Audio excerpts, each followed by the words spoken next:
Hello people, how are you all? क्या हाल है बेबीज? All good? मजे हैं सर, मजे आ रहे हैं सर। आप ही तो हो बस हमारे करता धरता। फालतू बातें नहीं, मारूं अब चाकू पेट में। हाँ भाई, तो क्या ये देखो, हमारा एक बच्चा कह रहा है कि क्या सर आज फॉर्मल्स में नहीं, आज टी शर्ट एंड ऑल। हाँ, तो क्या मतलब नहीं नहीं करूं? तुम्हारे हिसाब से पहनूं कपड़े? क्या हाल है जनता? क्या पढ़ा था पिछले लेक्चर्स में? डायरेक्टर शुरू किया हमने। तो भाई क्या क्या देख लिया था पिछले लेक्चर में? हमने देख लिया था सर कि डायरेक्टर क्या होता है, कौन होता है, क्या डेफिनेशंस है डायरेक्टर की, कितने टाइप के डायरेक्टर्स होते हैं। अब इनके सब टाइप्स पढ़ने वाले थे, आपने बताया। जी हाँ, आज अपन शुरू करेंगे डायरेक्टर्स के सब टाइप्स।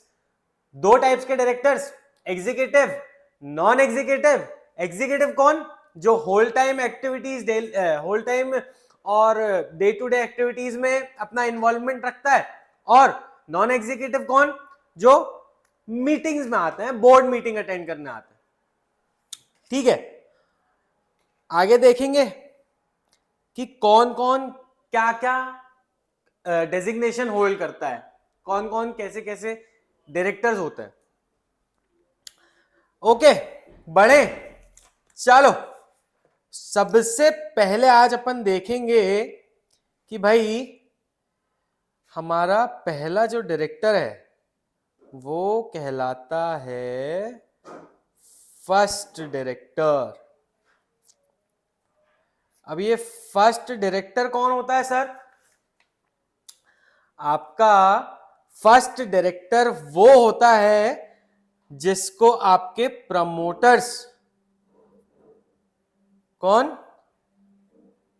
प्रमोटर्स अपॉइंट करते हैं। यानी ये कब अपॉइंट करते हैं प्रमोटर्स? कब प्रमोटर्स अपॉइंट करते हैं? हमने याद है पढ़ा था कि जो फर्स्ट डायरेक्टर होते हैं उनका नाम लिखा जाता है मेमोरेंडम ऑफ एसोसिएशन में, क्योंकि जब कंपनी इनकॉर्पोरेट हो जाएगी, जब कंपनी शुरू हो जाएगी, तब आपको मैनेजमेंट लगेगा कंपनी को रन करने के लिए। तो हम इन मेमोरेंडम में, हमारे मेमोरेंडम में हम इन डायरेक्टर्स का नाम लिखते हैं जो कहलाते हैं हमारे फर्स्ट डायरेक्टर्स। यानी दीज आर, चलो चलो चलो चलो चलो, appointed by promoters, or rather their name are in memorandum। हमने ये भी देखा था कि भाई ऑफन जो डायरेक्ट अपने प्रमोटर्स होते हैं, promoters often nominate themselves as the first director of the company. यानी promoter themselves nominate themselves as the first promoter, first director, I'm sorry, first director। और क्या है इनका टर्म कब तक का होता है? भाई फर्स्ट डायरेक्टर का जो टर्म है ना, इनका टर्म होता है up to first AGM of the company. यानी ये जो डायरेक्टर्स होते हैं, फर्स्ट डायरेक्टर्स का term first AGM of the company यानी पहली एनुअल जनरल मीटिंग तक ही होता है। उसके बाद क्या होता है, या तो इनको वापस से रीअपॉइंट कर लिया जाता है या फिर इनकी जगह दूसरे डायरेक्टर्स आ जाते हैं। समझ में आया? फर्स्ट डायरेक्टर का नाम कब लिखते हैं हम हमारे, जब हमारा मेमोरेंडम बन रहा होता है, जब हमारी कंपनी इनकॉर्पोरेटेड नहीं हुई होती है।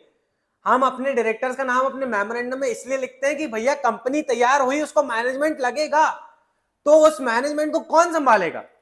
कंपनी इनकॉर्पोरेट हो गई, हमने मैनेजमेंट में उन लोगों को बिठा दिया जिनका नाम हमने हमारे मेमोरेंडम में लिखा था, और यूजुअली उसमें हम अपने प्रमोटर्स का ही नाम लिखते हैं। प्रमोटर्स अपने आप को ही नॉमिनेट कर देते हैं कि हम ही रहेंगे फर्स्ट डायरेक्टर्स, भले ही अगर हमको सुटेबल लगा तो एजीएम में हम हट जाएंगे, या फिर हमको वापस से रीअपॉइंट कर लेना, या व्हाटसोएवर, ये प्रोसीजर होती है। ठीक है, फर्स्ट डायरेक्टर समझ में आया। अब इसके बाद देखते हैं हमारा दूसरा डायरेक्टर कौन है, रोटेशनल डायरेक्टर। अब ये रोटेशनल डायरेक्टर्स कौन होता है भाई? Rotational directors are directors who are liable for liable to retire by rotation, यानी इन्हें हर एनुअल जनरल मीटिंग में क्या होना होगा, रिटायर होना होगा। हाँ, they are eligible for reappointment, यानी जिस मीटिंग में उन्हें रिटायर किया उसी मीटिंग में उन्हें वापस से रीअपॉइंट कर सकते हैं हम। ठीक है, अब देखो इसको ऐसे समझो कि भाई मेरे कंपनी में 10 टोटल डायरेक्टर्स हैं। अब जो लायबल होता है ना रिटायरमेंट के लिए, वो हमारे एक्ट के हिसाब से टोटल नंबर के 2/3 डायरेक्टर्स जो होते हैं, they are liable to retire by rotation. ये ध्यान रखना, कितने, 2/3 of the total number of directors are liable और eligible to retire by rotation. अब इन 2/3 में से 1/3 जो डायरेक्टर्स हैं ना, they are compulsorily liable, they are compulsorily liable to retire by rotation। यानी मेरी कंपनी में अगर 10 डायरेक्टर्स हैं तो एक, हम पॉइंट्स डेसिमल्स नहीं देखते हैं, तो एक मोटा मोटा हम देखें 2/3 यानी 6 डायरेक्टर्स हैं हमारे जो रिटायर बाय रोटेशन के लिए लायबल है। उनको रोटेशन, उनका रोटेशन होना पड़ेगा, उनको रिटायर होना पड़ेगा। तो इन 6 में से जो 1/3 है, यानी 3 डायरेक्टर्स, 6 में से 2 directors, they are compulsorily liable to retire by rotation. समझ में आ रहा है? ये 1/3 2/3 काय का है? 1/3 जो 2/3 जो है वो टोटल नंबर ऑफ डायरेक्टर्स का है, और 1/3 जो है वो उस 2/3 ऑफ द डायरेक्टर्स का है। Did you get my point? कि भाई अगर मेरी कंपनी के बोर्ड में 10 डायरेक्टर्स हैं तो उनमें से 6 डायरेक्टर्स जो हैं, यानी 2/3 डायरेक्टर, 6.5 डायरेक्टर्स होते हैं, तो उस हिसाब से जो डायरेक्टर्स 6 डायरेक्टर्स हैं, they are liable to retire by rotation. But उन 6 में से जो 2 डायरेक्टर्स हैं, यानी 1/3 जो हैं, they are compulsorily retired by rotation. They are compulsorily liable to retire by rotation, कि भाई आपको होना ही पड़ेगा रिटायर। हां, दे आर, भाई इनका ना, दे कैन बी रीअपॉइंटेड, यानी इनको आपने हटाया और इनको आपने वापस से उस ही जनरल मीटिंग में रीअपॉइंट कर लिया, तो इनको हम वहीं के वहीं रीअपॉइंट कर सकते हैं। They are eligible for reappointment.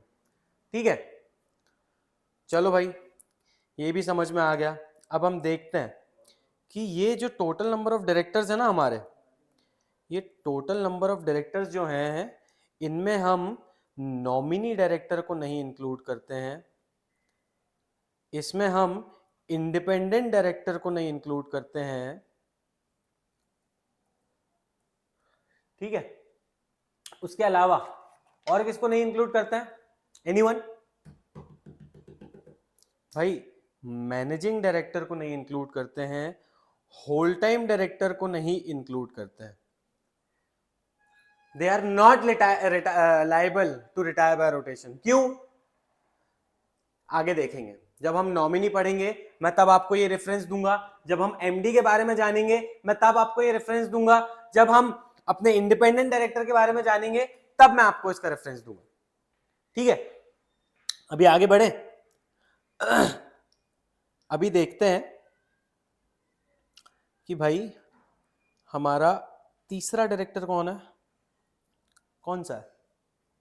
तीसरा डायरेक्टर है एडिशनल डायरेक्टर। अब ये एडिशनल डायरेक्टर क्या होता है? बताओ, सोचो, थोड़ा दिमाग तो लगाओ, क्या हो सकता है एडिशनल डायरेक्टर? भाई हमारा एडिशनल डायरेक्टर जो है ना, इसको ना ये बंदा he is appointed in addition, नाम में ही दिया हुआ है, to existing number of directors। क्या मतलब निकला इसका? कि ये जो बंदा है, ये बंदे को हमारे बोर्ड ऑफ डायरेक्टर्स अपॉइंट करते हैं। देखो, first and the foremost thing you should know कि डायरेक्टर कोई भी इंसान कब कहलाता है? जब उसके पास दिन हो। दिन क्या होता है? दिन यानी डायरेक्टर आइडेंटिफिकेशन नंबर। ठीक है, उसके पास दिन होना जरूरी है और he is appointed by shareholders, then only he can become a director। लेकिन हमारे केस में यहां पे हम अगर एडिशनल डायरेक्टर की बात करें तो he is appointed by board. मान लो ये मेरा बोर्ड है, ठीक है, जिसमें A B C D E और एफ, ये 6 डायरेक्टर्स हैं। ठीक है, ये 6 डायरेक्टर्स हैं और इन 6 डायरेक्टर्स ने मिलकर जी को अपॉइंट किया, appointed by the board. In 6 directors ने मिलकर इस बंदे को, इस जी को एज डायरेक्टर अपॉइंट किया। ये कौन कहलाया? ये कहलाया एडिशनल डायरेक्टर। भाई ये मेरा एडिशनल डायरेक्टर है। अब इसकी जरूरत क्या पड़ी? कंपनी को अपने बोर्ड में एक और डायरेक्टर की जरूरत थी, लेकिन अगली एजीएम तक वो नहीं रुक सकते थे। उनको बोर्ड ऑफ डायरेक्टर्स को जरूरत थी, उन लोगों ने अपने कन्वीनियंस के हिसाब से इस बंदे को एज एडिशनल डायरेक्टर अपॉइंट कर लिया। अब इस बंदे का टर्म जो होगा ना, इसका टर्म होगा up to the date of ensuing AGM या फिर ड्यू डेट। अब इसका क्या मतलब है कि भाई विच एवर इज अर्लियर। क्या समझे इससे? कि एडिशनल डायरेक्टर जो होगा उसका टर्म होगा आने वाली एजीएम तक या फिर उसकी ड्यू डेट तक, यानी उसको जिस डेट तक के लिए अपॉइंट किया गया। तो समझो अब जब उसको एजीएम में आएगा, उसको हम एजीएम में पेश करेंगे अपने शेयर होल्डर्स के सामने, एनुअल जनरल मीटिंग में बताया जाएगा कि भाई हमने इस बंदे को जी को एज एडिशनल डायरेक्टर हमारे बोर्ड में शामिल किया था। तो अब शेयर होल्डर्स के हाथ में ये चीज रहेगी कि उस बंदे को उस बोर्ड में कंटिन्यू करने देना है या नहीं देना है। इसकी परमिशन कौन देगा? बोर्ड, अपना शेयर होल्डर्स देंगे। और अगर वो उसको अप्रूव कर देते हैं तो वो बंदा क्या हो जाएगा, क्या कहलाएगा? वो बंदा एडिशनल डायरेक्टर से डायरेक्टर बन जाएगा। सी, वो डायरेक्टर कब बना? जब उसको शेयर होल्डर्स ने अपॉइंट किया, जब उसका अपॉइंटमेंट शेयर होल्डर्स ने अप्रूव किया। अभी तक वो क्या था? अभी तक वो एडिशनल डायरेक्टर था जिसको किसने अपॉइंट किया था? जिसको बोर्ड ने अपॉइंट किया था। तो एडिशनल डायरेक्टर कौन होता है? जिसको बोर्ड अपॉइंट करता है। उसका टर्म कहां तक होता है? अगली आने वाली एजीएम तक या फिर उसकी ड्यू डेट। ठीक है, डन। बढ़े आगे। चलो भाई, अगला क्या है? अगला हमारा आता है ऑल्टरनेट डायरेक्टर। अब ये ऑल्टरनेट डायरेक्टर क्या होता है? ऑल्टरनेट डायरेक्टर क्या होता है समझो। Alternate director is a director who has been appointed for the किसी के ऑल्टरेशन में, यानी हमारे हमारे कंपनी के बोर्ड में एक डायरेक्टर कम हो गया है, वैकेंसी आ गई है, वो 3 महीने के लिए छुट्टी पर गया है। समझो, when there is temporary vacancy on the board, when there is temporary vacancy on the board, the original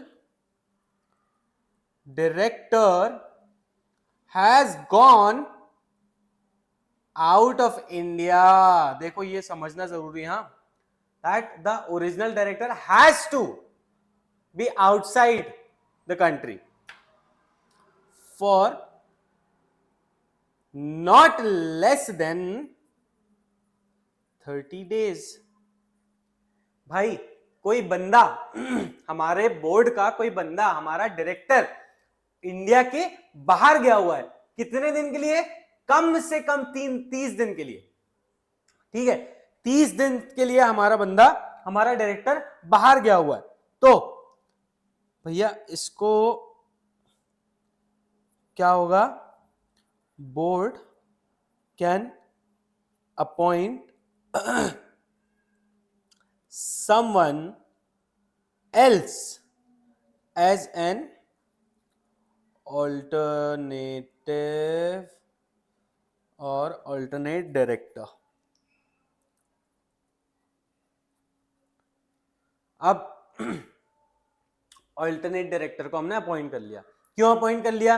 कि भाई हमारे बोर्ड में वैकेंसी थी, भाई हमारे बोर्ड का काम रुका हुआ था, भाई हमारा जो बोर्ड ऑफ डायरेक्टर्स का एक डायरेक्टर था वो इंडिया के बाहर गया हुआ है।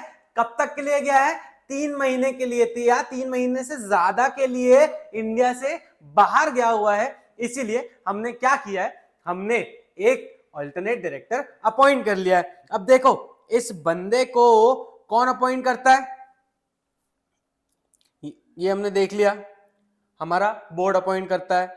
अब देखते हैं कि भाई who can not be an alternative director.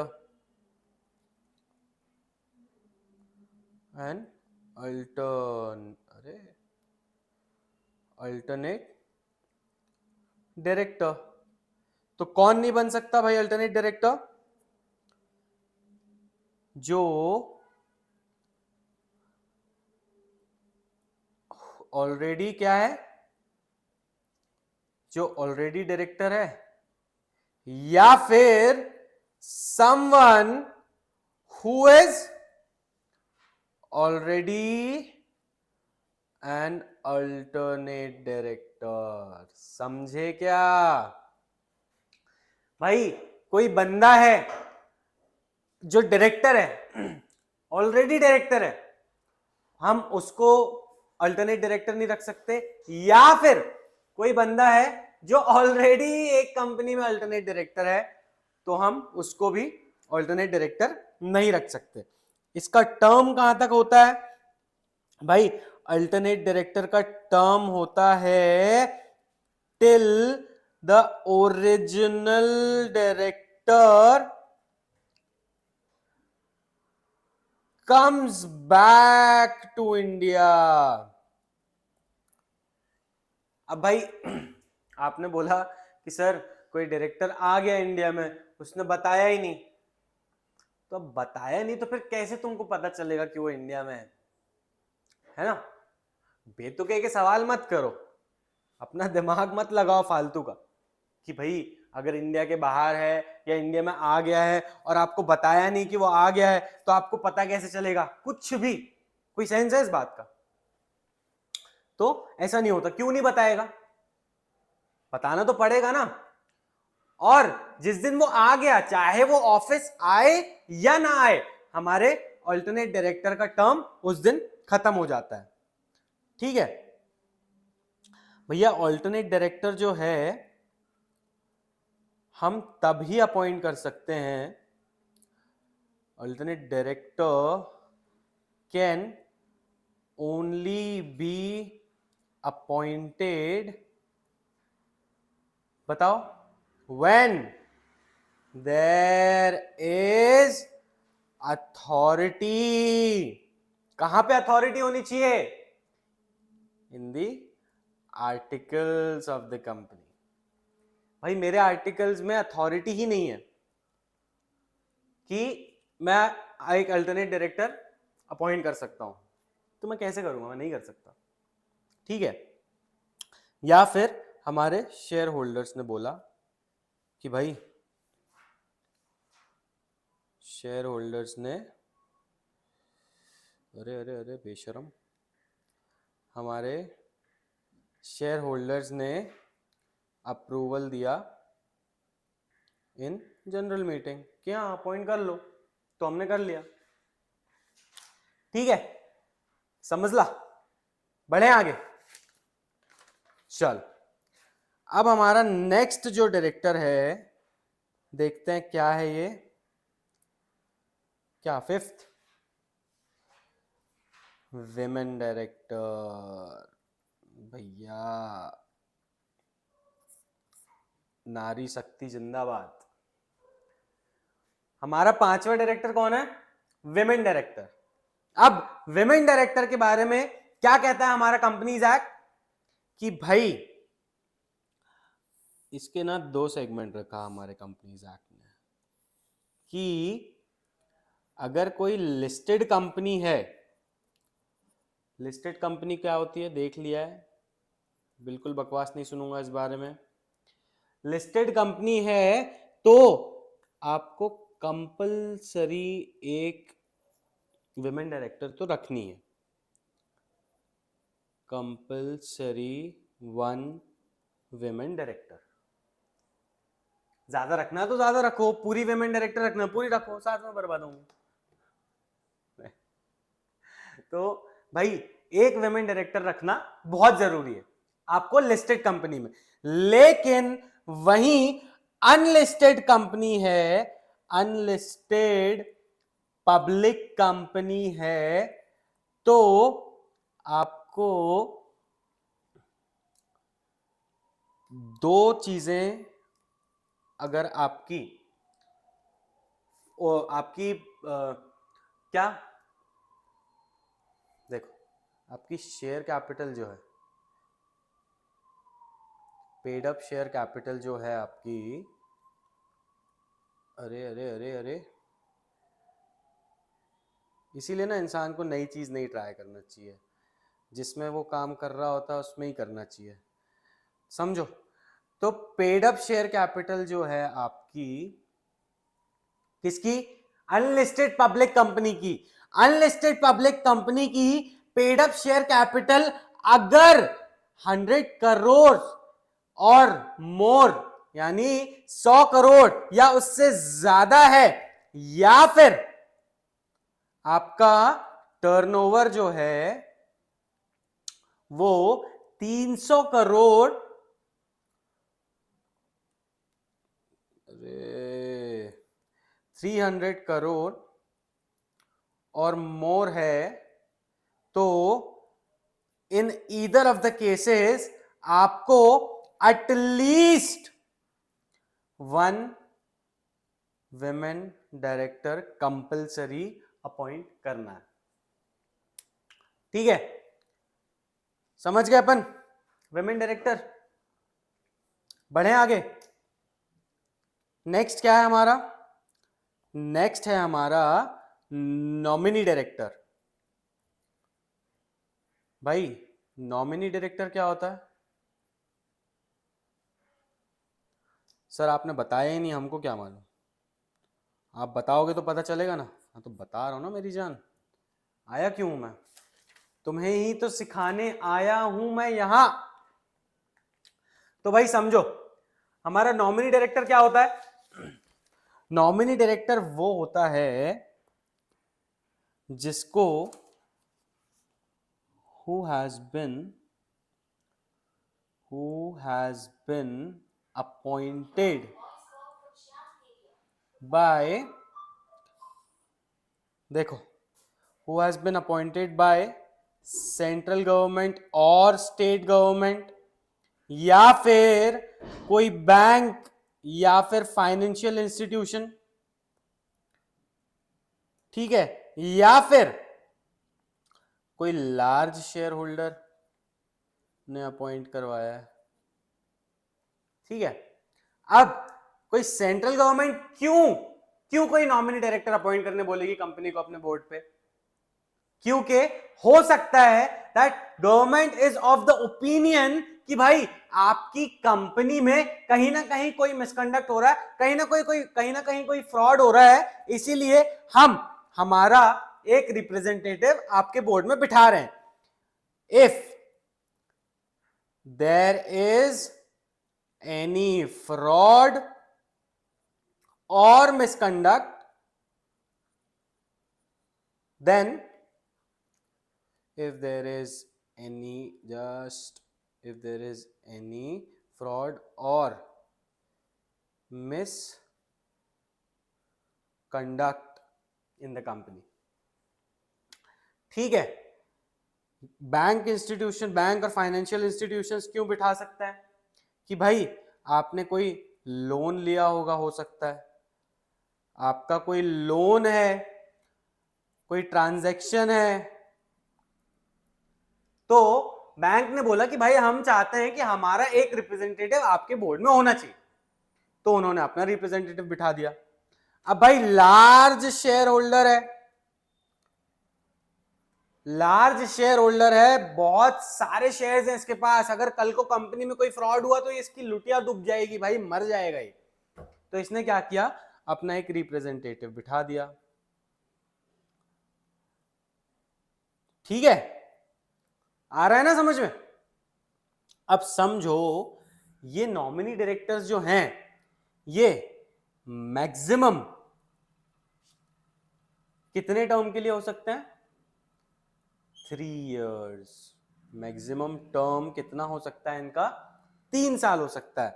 अब ये क्या है ना, they are eligible for reappointment, यानी इनका एक बार टर्म खत्म हो गया तो उसके बाद इनको रीअपॉइंट किया जा सकता है, इनको वापस से रीअपॉइंट किया जा सकता है।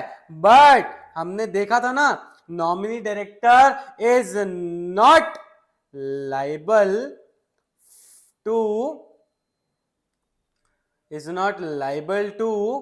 Retire by rotation. समझे क्या भाई?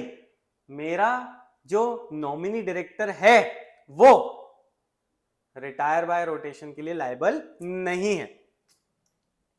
ठीक है, इसके बाद हम हमारा सबसे इंपॉर्टेंट जो डायरेक्टर का टाइप है उसकी बात करने जा रहे हैं।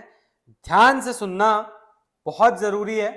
इसमें अगर इधर उधर हुए तो फिर कहीं के नहीं रहोगे। ठीक है, देखें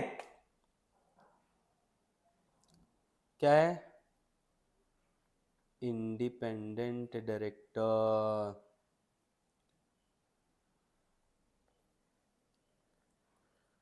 इंडिपेंडेंट डायरेक्टर, अब क्या है इंडिपेंडेंट डायरेक्टर, समझते हैं क्या है। भाई इंडिपेंडेंट डायरेक्टर क्या है, इंडिपेंडेंट डायरेक्टर क्यों अपॉइंट किया जाता है कंपनी में? याद है हमने रिटायर्ड बाय रोटेशन पढ़ा था, उसमें हमने देखा था कि हमारे बोर्ड के कंपोजिशन में जो directors are eligible to retire by rotation वो कितने थे? वो 2/3 थे। अब मान लो हमारे जो डायरेक्टर्स हैं जो एलिजिबल हैं फॉर रिटायरमेंट वो 2/3 है, तो जो बचा हुआ 1/3 है वो कौन होता है? भाई वो बचा हुआ 1/3 यही होता है कि आपकी कंपनी में 1/3 ऑफ द इंडिपेंडेंट डायरेक्टर्स होने ही चाहिए आपकी कंपोजिशन में। आपके बोर्ड में 1/3 of the independent directors required है। आओ देखो, अब इंडिपेंडेंट डायरेक्टर का कैसा है, अगर हम बात करें लिस्टेड कंपनी की तो 1/3 तो लगना ही है। ठीक है, 1/3। लेकिन वहीं अगर हम अनलिस्टेड पब्लिक कंपनी की बात करें तो इसका कंपोजिशन क्या होगा, समझो, लिख रहे हो ना तुम सब लोग साथ साथ में? भाई इस कंपनी की जिसकी पेड अप शेयर कैपिटल कितनी है, 10 करोड़ है या फिर उससे ज्यादा है, या फिर इसका, और हाँ इनमें से अगर कोई एक भी कंडीशन फुलफिल कर रही है तो उसको ये क्राइटेरिया में आ जाती है। वो इसका टर्नओवर कितना है, इसका टर्नओवर 100 करोड़ या उससे ज्यादा है, या फिर इसकी बोरोइंग्स यानी इस कंपनी की जो लोन्स हैं, बोरोइंग्स हैं, वो कितनी है, एक्सीड्स 50 करोड़। तो इस केस में इस कंपनी को एटलीस्ट यानी कम से कम 2 इंडिपेंडेंट डायरेक्टर तो अपने बोर्ड ऑफ डायरेक्टर्स में रखना ही होगा। 2 बोर्ड ऑफ डायरेक्टर्स में 2 इंडिपेंडेंट डायरेक्टर्स तो आपके होने ही चाहिए आपके बोर्ड ऑफ डायरेक्टर्स में। ठीक है, इसके बाद देखते हैं ये वाला जो प्रोविजन है ना, आप समझो ये प्रोविजन जो हमने अभी देखा, it is not applicable to dormant company या फिर भैया होली ओन सब्सिडरी। अब ये सब क्या है ये हम आगे देखने वाले हैं।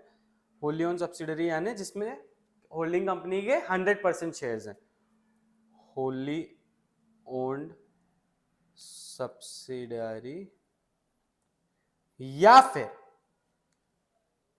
Joint venture company. Joint venture company क्या होती है, जब 2 कंपनीज मिलके एक नया वेंचर स्टार्ट करती हैं उसको हम जॉइंट वेंचर कंपनी कहते हैं।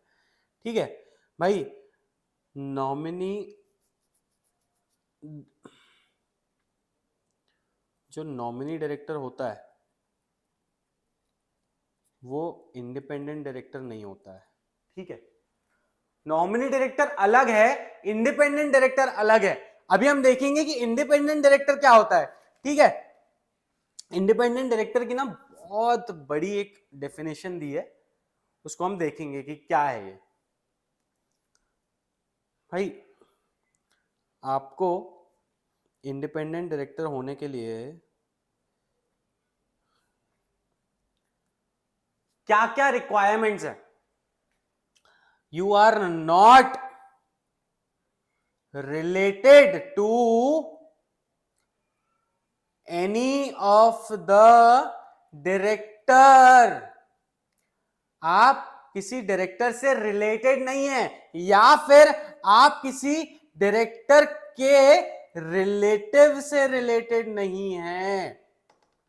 समझ में आ रहा है? ना आप डायरेक्टर से रिलेटेड हैं, ना आप डायरेक्टर के किसी रिलेटिव से रिलेटेड है, तो you can be appointed as an independent director. अब देखते हैं कि भाई इंडिपेंडेंट डायरेक्टर का टर्म क्या होता है। इंडिपेंडेंट डायरेक्टर का टर्म जो होता है ना, वो 5 साल का होता है, और ये हम इसको रीअपॉइंट कर सकते हैं। He is eligible for reappointment, लेकिन इसका रीअपॉइंटमेंट कितने बार हो सकता है? इसका रीअपॉइंटमेंट एक ही बार हो सकता है, यानी एक बार अपॉइंटमेंट हुआ, एक बार रीअपॉइंटमेंट हुआ, इसके बाद इसको कूलिंग पीरियड में जाना होगा। कूलिंग पीरियड क्या होता है कि भाई आप दो कंसेक्यूटिव टर्म्स के बाद आपको आपके बोर्ड से हटना पड़ेगा। क्यों? करने दो ना उसको, इंडिपेंडेंट ही तो है। कॉन्फ्लिक्ट ऑफ इंटरेस्ट आ जाता है। कॉन्फ्लिक्ट ऑफ इंटरेस्ट क्या होता है कि भाई डायरेक्टर्स जो हैं अब इतने टाइम साथ में रहते हैं, उठते बैठते हैं, तो हो सकता है कहीं ना कहीं इस इंडिपेंडेंट डायरेक्टर का इस कंपनी में कोई इंटरेस्ट डेवलप हो जाए, ये इस कंपनी के लिए कहीं ना कहीं बायस्ड हो जाए, इसीलिए इसको 3 साल के कूलिंग पीरियड में जाना पड़ता है। उसके बाद भले ये आप रीअपॉइंट कर सकते हैं। ठीक है, समझ गए? आगे चलें। इसके बाद देखते हैं क्या है हमारे इंडिपेंडेंट डायरेक्टर की क्या क्या क्वालिफिकेशंस होनी चाहिए। कोई ऐसी क्वालिफिकेशंस क्या क्या होनी चाहिए? एज सच कोई क्वालिफिकेशंस नहीं स्पेसिफाई करी है हमारे एक्ट ने।